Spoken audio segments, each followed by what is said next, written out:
আসসালামু আলাইকুম। আজ আমি এই ড্রামার পার্ট 11 এক্সপ্লেন করব। আপনারা যারা আগের পার্ট দেখেননি তারা প্লেলিস্ট অথবা আই বাটন থেকে দেখে আসতে পারেন। তো চলুন শুরু করা যাক। এপিসোডের শুরুতেই দেখতে পাই তারা সবাই মিলে খেলা অনেক বেশি এনজয় করছিল।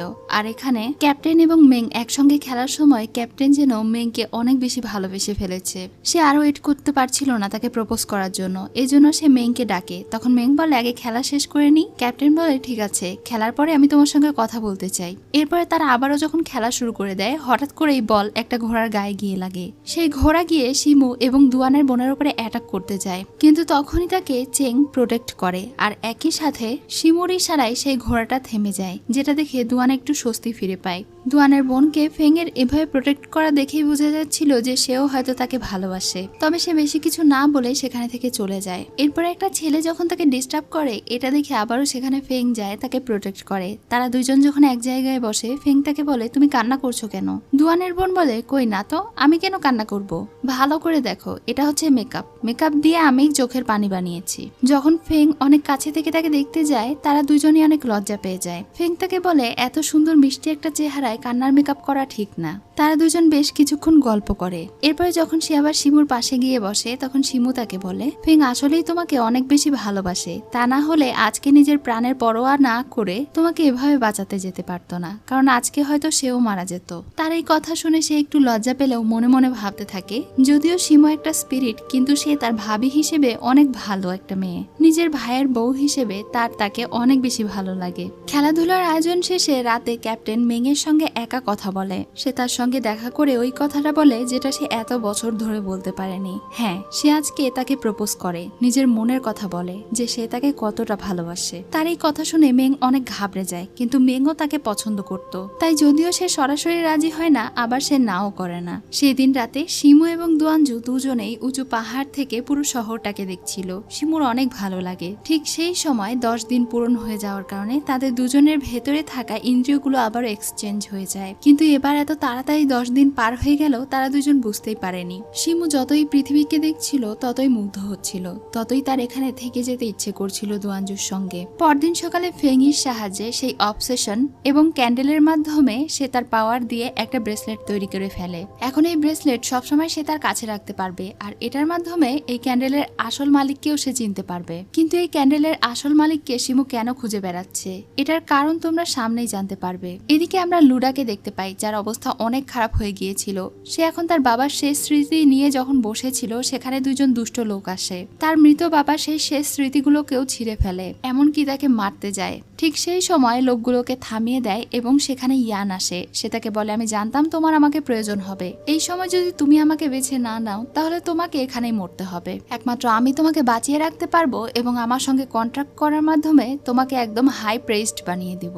লুডা যদিও এটা চাইছিল না, কিন্তু তার কাছে আর কোনো উপায় ছিল না, এই জন্য সে রাজি হয়ে যায়। সে এখন তার সঙ্গে একটা কন্ট্রাক্ট তৈরি করে আর বলে তোমার যখন আমাকে প্রয়োজন হবে আমার নাম ধরে ডাকবে। এটা বলেই সে ওখানে থেকে চলে যায়। এদিকে দুয়ানজুর বোন যখন বাইরে যাচ্ছিল, তখনই কেউ একজন তাকে কিডন্যাপ করে নিয়ে চলে যায়। এটা ছিল সেই দুষ্টু ছেলেটা যে তাকে এর আগেও ডিস্টার্ব করার চেষ্টা করেছিল। সে তাকে এখানে বেঁধে এনেছিল তার সঙ্গে খারাপ কাজ করার জন্য, যেন তার ফ্যামিলির সঙ্গে তাকে পরবর্তীতে বিয়ে দিয়ে দেওয়া হয় আর সে অনেক বেশি ক্ষমতাশালী হয়ে যায়। যখনই সে তার সঙ্গে খারাপ কাজ করবে, তখনই তার বাড়ির চারিপাশে অনেক কাক চলে আসে, যেটা দেখে তারা দুজনে অনেক ভয় পেয়ে যায়। শিমু সেখানে আসে আর ওই ছেলেকে মারতে শুরু করে। সে এখন দুয়ানজুর বোনকে বলে তাকে কি আমি মেরে ফেলবো? তখন সে বলে না, মেরো না।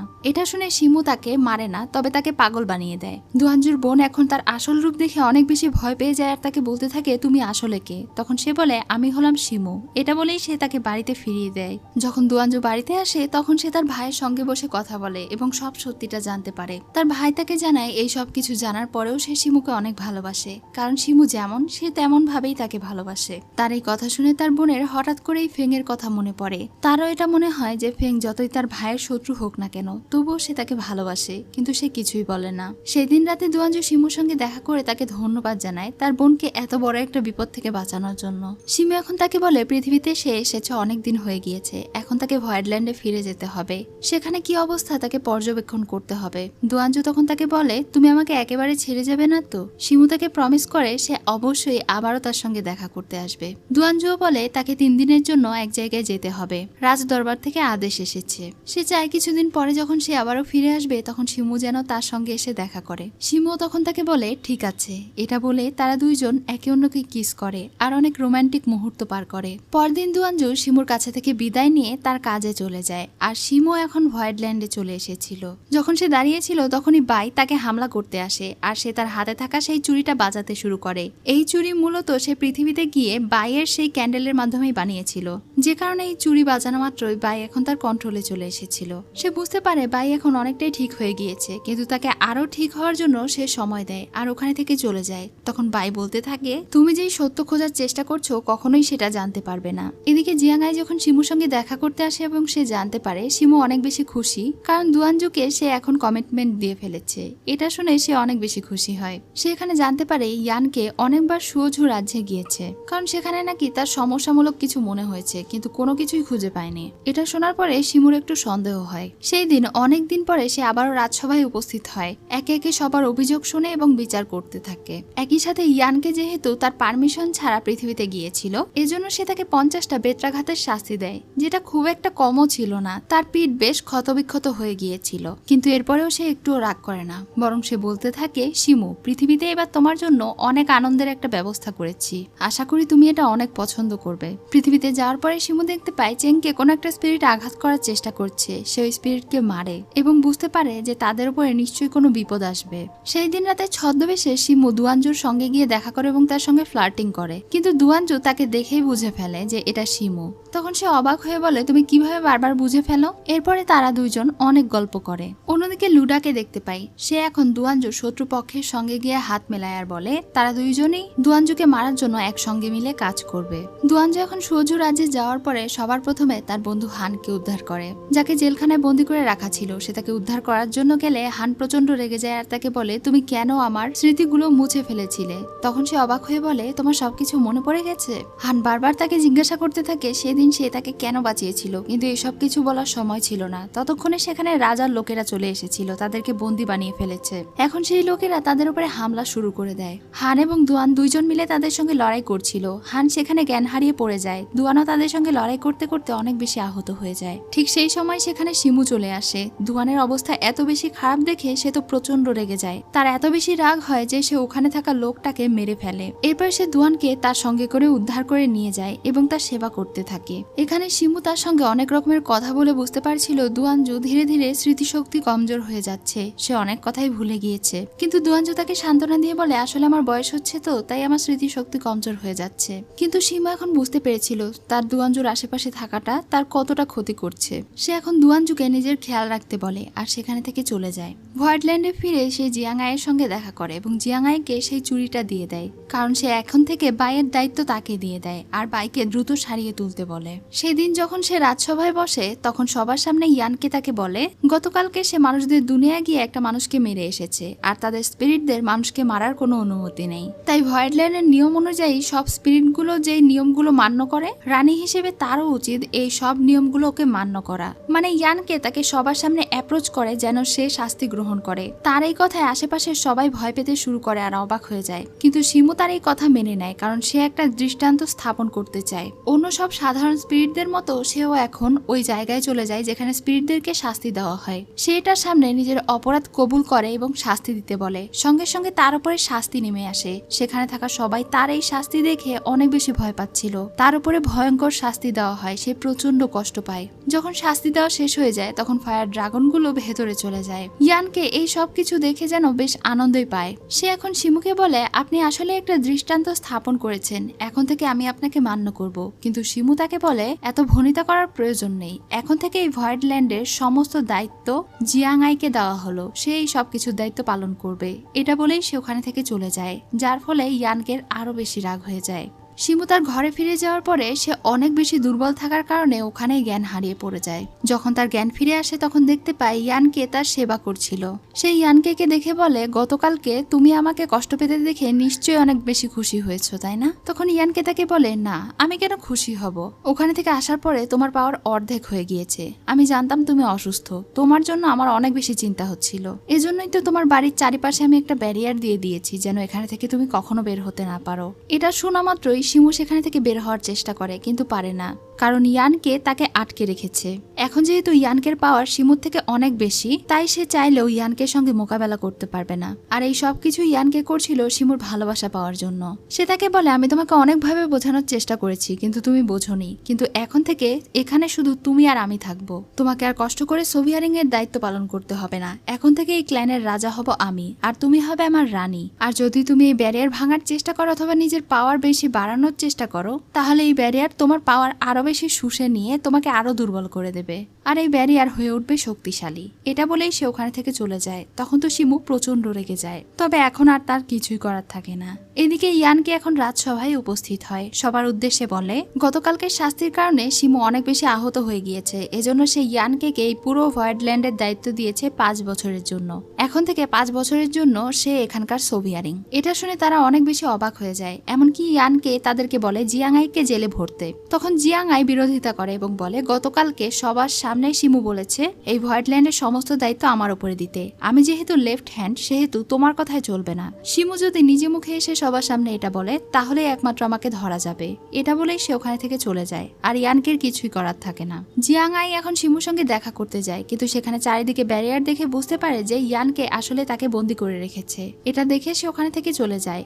আর ভেতরে শিমু নিজেকে হিল করার চেষ্টা করলে তার পাওয়ার সেই ব্যারিয়ারটা শুষে নেয়, আর তার শরীরে আরো বেশি ক্ষতি হয়। এরপর শিমু যখন বাইরে আসে তখন দেখতে পায় ইয়ানকে পৃথিবী থেকে তার জন্য অনেকগুলো ঘুড়ি নিয়ে এসেছে, কারণ শিমুর পৃথিবীর জীবন্ত জিনিস এবং এই ধরনের জিনিসগুলো অনেক পছন্দ। কিন্তু এসব কিছু দেখা মাত্রই শিমু এটা নষ্ট করে দেয়, যার কারণে তার পাওয়ার ব্যবহার হয় আর তার অবস্থা আরো খারাপ হয়ে যায়। এটা দেখে ইয়ানকে তাকে ধরে এবং অনেক রেগে তাকে বলে, তুমি জানো আমি তোমাকে কতটা ভালোবাসি, আর তোমাকে পাওয়ার জন্যই আমি এমনটা হয়েছি। আগে আমি কখনোই এমনটা ছিলাম না।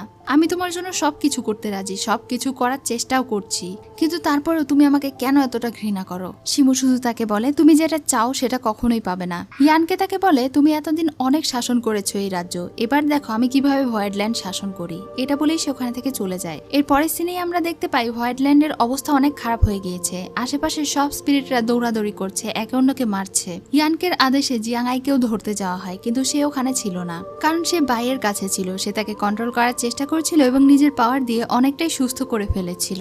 এদিকে আমরা পৃথিবীতে হানকে দেখতে পাই। সে এখন এই সবকিছু থেকে অনেক দূরে চলে যেতে চায়, তাই সে এখন তাদের সবার কাছে থেকে বিদায় নিয়ে নেয়। একই সাথে সে রাতে দুয়ানজুর সঙ্গে দেখা করে তাকে আবারও জিজ্ঞাসা করে যে সে ওই দিন তাকে কেন বাঁচিয়েছিল। দুয়ানজু তখন তাকে বলে, ওখানে থাকা সবার থেকে তুমি অনেক আলাদা ছিলে। সবাই ছিল স্বার্থান্বেষী, একমাত্র তুমি ছিলে আমার মতো যে কিনা স্বার্থ ছাড়া লড়াই করছিলে। তাই এক মুহূর্তের জন্য তোমাকে আমার নিজের ভাইয়ের মতো মনে হয়েছিল, তাই আমি তোমাকে বাঁচিয়েছিলাম। এই সব কিছু শুনে সে অনেক ইমোশনাল হয়ে যায়। আর এরপরে দুয়ানজুর কাছে থেকে বিদায় নিয়ে সে ওখানে থেকে চলে যায়। এরপরে পৃথিবীতে দুয়ানজু অনেক যুদ্ধ করে, অনেকগুলো রাজ্যও জয় করে। বেশ কয়েক মাস পার হয়ে যায়। সে আহত হয়, আবারও ঠিক হয়, কিন্তু এর মাঝে শিমু আর কখনোই তার সঙ্গে দেখা করতে আসেনি। সে প্রায়ই শিমুকে ডাকতো, কিন্তু তবুও সে আসে না। সে শুধু এখন ভাবতে থাকে শিমু কখন তার সঙ্গে দেখা করতে আসবে। অন্যদিকে শিমুও বন্দি অবস্থায় ছিল অনেক দিন থেকে। সেও তাকে অনেক মিস করছিল, কিন্তু ব্যারিয়ার মধ্যে বন্দী থাকার কারণে দুয়ানজুর ডাক তার পর্যন্ত পৌঁছায় না। যখন সে দুয়ানজুর সেই ল্যাটার্ন দেখছিল তখনই সেখানে ইয়ানকে আসে, তাকে খাবার খাওয়ানোর চেষ্টা করে, কিন্তু শিমু খায় না।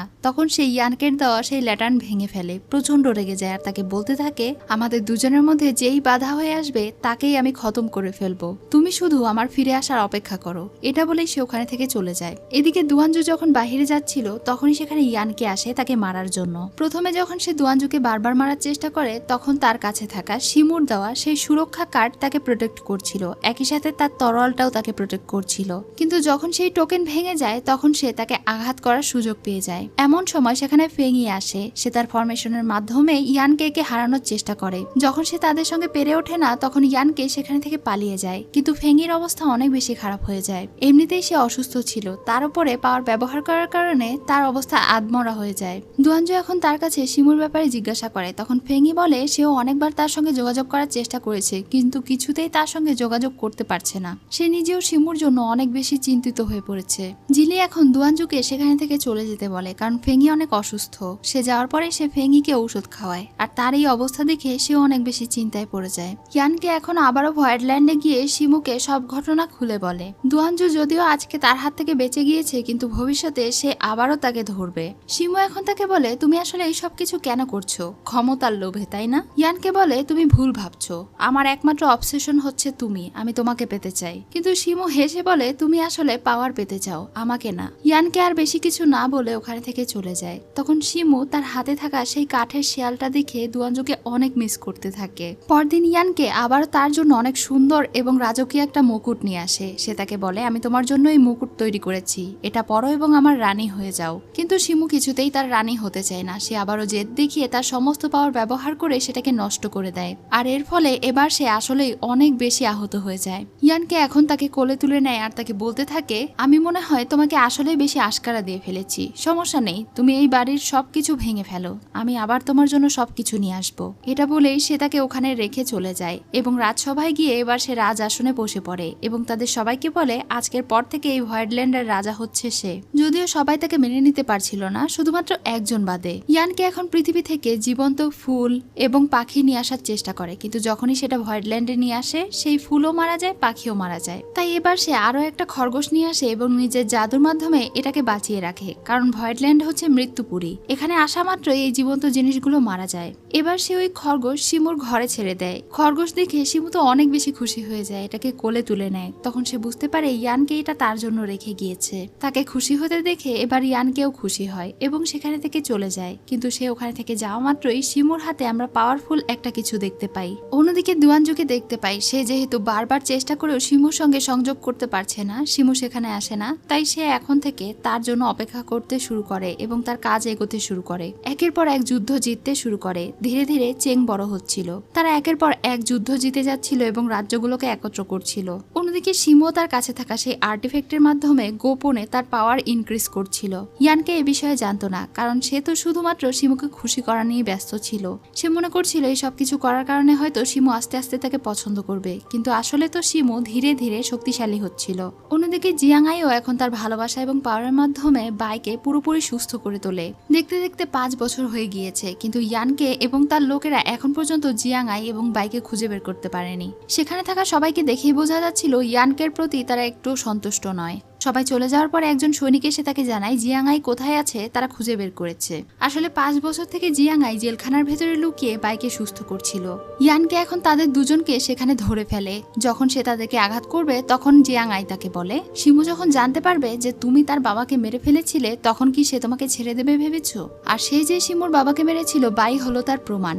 সেখানে থাকা সব সৈনিকেরা এটা শুনে অনেক বেশি অবাক হয়ে যায়। তখন ইয়ান তাদের সবাইকে মেরে ফেলে আর এরপরে তাদের দুজনকেও বন্দী করতে চায়, কিন্তু তারা দুইজন তার মোকাবেলা করে ওখানে থেকে পালিয়ে যায়। এরপরে ইয়ানকে আবার শিমুর সঙ্গে দেখা করতে যায়, এমন ভান করে যেন কোনো কিছুই হয়নি। সে শিমুকে অনেক সুন্দর সুন্দর কথা বলছিল যে সে তাকে কতটা ভালোবাসে, সে আসলে তাকেও পেতে চায়, পাওয়ারও পেতে চায়, এই সব কিছুই বলছিল। তখন শিমু বলে আজকে আমি অনেক খুশি, কারণ আজকে আমি আমার বাবার খুনিকে নিজ হাতে মারবো। এটা শুনে তার পায়ের নিচ থেকে মাটি সরে যায়। সে তাকে বলে তুমি জানো তোমার বাবাকে কে মেরেছে? তখন সে বলে হ্যাঁ অবশ্যই আমি জানি। ইয়ানকে তখন হাসতে হাসতে বলে আমি 300 বছর ধরে অপেক্ষা করেছিলাম ওই আসন পাওয়ার জন্য। তোমার বাবাকে মারার পরেও আমি ওই আসন গ্রহণ করতে পারিনি। তুমি হয়েছো সেখানকার রানী, কিন্তু আমি তোমাকে ভালোবেসে ফেলেছিলাম, সেজন্য আমি চেয়েছিলাম আসন এবং তোমাকে দুইটাই আমি অর্জন করব, কিন্তু তুমি তো ভালো চাইলে না। এখন শিমু তার সঙ্গে লড়াই করতে শুরু করে। তার কাছে থাকা গোল্ডেন ডিক্রির মাধ্যমে আশেপাশে থাকা ব্যারিয়ার ভেঙে ফেলে। এরপরে তারা ওখানে থেকে স্পিরিটদের শাস্তি দেওয়ার জায়গায় চলে যায়। সেখানে থেকে শিমু আবার তার সেই জাদুর লাঠি বের করে নিয়ে গিলে ফেলে, যার ফলে সে আরো বেশি পাওয়ারফুল হয়ে যায়। এখন আর ইয়ানকে তার সঙ্গে লড়াই করে পারছিল না। একই সঙ্গে জিয়াংআই এবং বাইও তার সঙ্গ দেয়, তাই সে এখন নিজের প্রাণ বাঁচাতে ওখানে থেকে পালিয়ে যায়। পালিয়ে সে পৃথিবীতে লুডার কাছে যায়। সে যেহেতু লুডার সঙ্গে কন্ট্যাক্ট করেছিল এজন্য সে এখন তাকে তার আনুগত্য স্বীকার করতে বলে। সে যা বলবে লুডাকে তাই করতে হবে। এটা শুনে লুডা বেশ রেগেই যায়, কিন্তু কিছু করার নেই। অন্যদিকে ভয়েডল্যান্ডের শিমুকে দেখি, সে এখন আবারও তার আসন ফিরে পায়। সে এখন বাইয়ের কাছে ওই সব কিছু জানতে পায় যে কিভাবে তার বাবাকে ইয়ানকে সেই দিন মেরেছিল আর উল্টো ফাঁসিয়েছিল বাইকে এবং জেলে ভরে দিয়েছিল। তাই শিমু এখন তাকে নির্দোষ ঘোষণা করে এবং এই 5 বছরে ইয়ানকে যা যা করেছে সেই সবকিছু সে ঠিক করার ব্যবস্থা করে। শিমু ফিরে এসেছে এটা শুনে তো রাজ্যের সবাই অনেক বেশি খুশি হয়ে যায়। এমনকি ইয়ানকের জন্য যে 5 বছর লয়াল হয়ে কাজ করেছিল সে আসলে শিমুর জন্যই লয়াল ছিল। সেই 5 বছর তার বিরুদ্ধে সমস্ত এভিডেন্স কালেক্ট করেছে। এই সব কিছু দেখে তো আশেপাশে সবাই অনেক বেশি খুশি হয়ে যায়। আর বাই এগুলো দেখে বলছিল বিষয়টা বেশি ইন্টারেস্টিং। অন্যদিকে পৃথিবীর সিন দেখতে পাই। দুয়ানজু যখন তার বন্ধুদের সঙ্গে কথা বলছিল তখনই সেখানে শিমু চলে আসে। 5 বছর পর শিমুকে দেখতে পেয়ে দুয়ানজু ভীষণ অবাক হয়ে যায়। প্রথমে সে একটু স্তব্ধ হয়ে যায় আর এরপরে দৌড়ে গিয়ে তাকে জড়িয়ে ধরে। সে বলে, তুমি জানো এই 5 বছর আমি কতবার তোমাকে স্মরণ করেছি। আমি জানি নিশ্চয়ই তুমি কোনো বিপদে ছিলে। শিমু শুধু তাকে সান্ত্বনা দিয়ে বলে, তুমি চিন্তা করো না, আমি সব সমস্যার সমাধান করে এসেছি আর এখন থেকে তোমার সঙ্গে আমি সব সময় দেখা করতে আসব। সেই দিন সারাদিন তারা ঘুরে বেড়ায়। রাতে শিমু আবারও তার কাছে থেকে বিদায় নেয়। দুয়াঞ্জু জিজ্ঞাসা করে এরপরে আবার কবে আসবে। তখন সে বলে 1 বছর পর। যখন সে তাকে বিদায় দিচ্ছিল তখনই দুয়াঞ্জুর সমস্যা শুরু হয়ে যায়। সে চোখে ঝাপসা দেখছিল। এটা দেখে শিমু তাকে জিজ্ঞাসা করে তার কি হয়েছে, কিন্তু সে বলে সমস্যা নেই, আমি ঠিক আছি। দুয়াঞ্জু তাকে জড়িয়ে ধরে এবং ভালোবেসে তাকে বিদায় জানায়। পরদিন দুয়াঞ্জুর কাছে রাজার কাছে থেকে একটা নোটিশ আসে। রাজা তাকে প্রমোশন দিয়েছিল, তাকে চিফ মার্শাল বানিয়ে দিয়েছিল। তার এমন পদোন্নতিতে তার সমস্ত সঙ্গীরা ভীষণ খুশি হয়ে যায়। আর এই যে ছেলেটাকে দেখছেন এটা হচ্ছে চেং, যে কিনা এখন একটু বড় হয়ে গিয়েছে। সে এখন প্রতিদিন দুয়াঞ্জুকে তার কাজে সাহায্য করার চেষ্টা করে এবং যুদ্ধ করারও চেষ্টা করে। কিছুদিন পরে শিমু আবারও তাদের সঙ্গে দেখা করতে আসে। তারা সবাই তার সঙ্গে দেখা করে, এমনকি ফেনিও তার সঙ্গে দেখা করে। অনেক খুশি হয়ে যায়। সেখানে তারা অনেকক্ষণ আড্ডা দেয়, খাওয়া দাওয়া করে, ঘোরাঘুরি করে। আর এরপরে শিমু তাদের কাছে থেকে বিদায় নিয়ে আবারও হোয়াইটল্যান্ডে চলে যায়। সে চলে যাওয়ার সঙ্গে সঙ্গে দুয়াঞ্জুর শরীর খারাপ করে। ফেঙ্গি তাকে চেক আপ করে বুঝতে পারে বারবার শিমুর সঙ্গে তার ইন্দ্রিয়গুলো এক্সচেঞ্জ করার কারণে সে এমন অসুস্থ হয়ে পড়েছে। তাই সে তাকে বলে এরপরে সে যেন আর কখনো এমনটা না করে, তাহলে ধীরে ধীরে তার অবস্থা অনেক খারাপ হয়ে যাবে। কিছুক্ষণ পরেই মেং এসে জানায় হঠাৎ করে তাদের উপরে হামলা হয়েছে, তাদেরকে এক্ষুনি যুদ্ধে যেতে হবে। অন্যদিকে ইয়ানকে এবং লুডাকে দেখি, তারা দুইজন দুয়ানকে মারার জন্য প্রস্তুতি গ্রহণ করছিল। তারা এমন একটা তীর তৈরি করছিল যেটা দিয়ে তাকে মেরে ফেলা যাবে। অন্যদিকে দুয়ানজু এবং তার সৈনিকেরা যুদ্ধ শুরু করে দিয়েছিল। সে বেশ ভালোই আহত হয়ে গিয়েছিল, কিন্তু তারপরেও লড়াই করে যাচ্ছিল। তখনই আচমকা একটা তীর এসে তার বুকে বিঁধে। সে শরীরে যে রক্ষা কবচ পড়েছিল সেটা লোহার ছিল, কিন্তু তারপরেও এই তীর সেই কবচ গলিয়ে তার বুকের ভেতরে ঢুকে যায়। তার এমন অবস্থা দেখে চেং প্রচন্ড কান্না করতে থাকে এবং চিৎকার করতে থাকে। এদিকে ভয়েডল্যান্ডের শিমু যখন জিয়াংআইয়ের সঙ্গে কথা বলছিল, পাই সেখানে হঠাৎ রেগে গেলে জিয়াংআই তাকে কন্ট্রোলও করছিল। এগুলোই কথা চলছিল। তখনই হঠাৎ তার কেন যেন খারাপ লাগে। সে বুঝতে পারে নিশ্চয়ই কিছু একটা হয়েছে। সে দ্রুত পৃথিবীতে চলে যায় আর সেখানে গিয়ে দেখতে পায় দুয়াঞ্জুর অবস্থা এতটা খারাপ হয়ে গিয়েছে। তার এমন অবস্থা দেখে সে চেং এর কাছে জানতে পারে এই তীরের মাধ্যমে তাকে আঘাত করা হয়েছে। সে ওই তীর দেখা মাত্রই বুঝে যায় এটা ইয়ানকের কাজ। সে চেংকে বলে দুয়াঞ্জুর খেয়াল রাখতে, সে দ্রুতই ফিরে আসবে। এরপরে শিমু লুডার কাছে চলে যায়। সে তাকে অনেক আঘাত করে এবং তার কাছে থেকে অ্যান্টিডোট চায়, কিন্তু লুডা তাকে অ্যান্টিডোট দেয় না। সে বলে তুমি যদি আমাকে মেরে ফেলো কখনোই এই অ্যান্টিডোট পাবে না, আর তুমি যদি সেই অ্যান্টিডোট পেতে চাও তাহলে আমাকে তোমার জাদুর লাঠি দিয়ে দিতে হবে। শিমু তখন হেসে বলে তোমার কি মনে হয় আমি এতটা বোকা ওই সামান্য একটা মানুষের জন্য? তোমাকে আমি আমার অর্ধেক পাওয়ারে সোল ল্যাটার্ন দিয়ে দিব। লুডা জানায় যদি আগামীকালকের মধ্যে দুয়ানজুকে অ্যান্টিডোট না দেওয়া হয় তাহলে সে মারা যাবে। কিন্তু এটা শোনার পরেও সে বলে একদিন তো মানুষকে মরতেই হবে। এটা বলেই সে ওখানে থেকে চলে যায়। এরপরে সে ভয়েডল্যান্ডে যায়। তার বাবা মায়ের কবরের সামনে বসে তার বাবা মাকে জিজ্ঞাসা করতে থাকে যে এখন সে কি করবে, কিভাবে সে দুয়ানকে বাঁচাবে। সে কোনো কিছুই বুঝে উঠতে পারছিল না, কারণ আজকে তাকে তার জীবনের সব থেকে গুরুত্বপূর্ণ একটা সিদ্ধান্ত নিতে হবে। এখন 3 দিন পরের দৃশ্য দেখানো হয়। 3 দিন পরে দুয়ানের জ্ঞান ফিরে আসে। সে শিমুর দিকে তাকায় এবং দেখতে পায় শিমু অনেক বেশি রেগে আছে। শিমু তাকে জিজ্ঞাসা করে সে কেন তাকে তার বিপদের সময় ডাকেনি। দুয়ানজু বলে যুদ্ধক্ষেত্রে এমনটা হয়ে থাকে, প্রত্যেকবার আমি কেন তোমার কাজে ডিস্টার্ব করব। শিমু এখন তার কাছে যায় এবং তাকে বলে এরপরে যখনই তোমার আমাকে প্রয়োজন হবে তুমি আমাকে ডাকবে। সে তার বুকে মাথা দিয়ে কিছুক্ষণ শুয়ে থাকে। তখন দুয়ানজু তাকে বলে তার ব্যথা লাগছে। শিমু যখন উঠে তখন দেখতে পায় তার বুকের ক্ষততে রক্ত বেরিয়ে গেছে। সে বুঝতে পারে যে দুয়ানজু আসলে তার অনুভূতিগুলো ঠিকভাবে অনুভব করতে পারছে না। সে দুয়ানজুকে জিজ্ঞাসা করে তার এই সমস্যা কবে থেকে হয়েছে। দুয়ানজু বলে এই সমস্যা প্রায় 5 বছর আগে থেকেই শুরু হয়েছে। শিমুর তখন আর বুঝতে বাকি থাকে না যে তার সঙ্গে পঞ্চম ইন্দ্রিয়গুলো এক্সচেঞ্জ করার কারণেই মূলত দুয়ানজুর এই সমস্যা হচ্ছে। এজন্য সে এখন তাকে সাফ সাফ জানিয়ে দেয় এখন থেকে তোমার আর আমার সম্পর্ক এখানেই শেষ। তুমি আর কখনো আমাকে ডাকবে না। আমি চাই না বারবার আমার জন্য তুমি বিপদে পড়ো। এটা বলেই সে ওখানে থেকে চলে যায়। দুয়ানজু বারবার তাকে আটকানোর চেষ্টা করে। সে বাইরে গিয়ে চিৎকার করে তাকে ডাকতে থাকে, কিন্তু শিমু আর কোথাও ছিল না। সে ওখানে থেকে চলে গিয়েছিল। এটা দেখে তার শ্বাসকষ্ট উঠে যায় আর সে ওখানেই জ্ঞান হারিয়ে পড়ে যায়।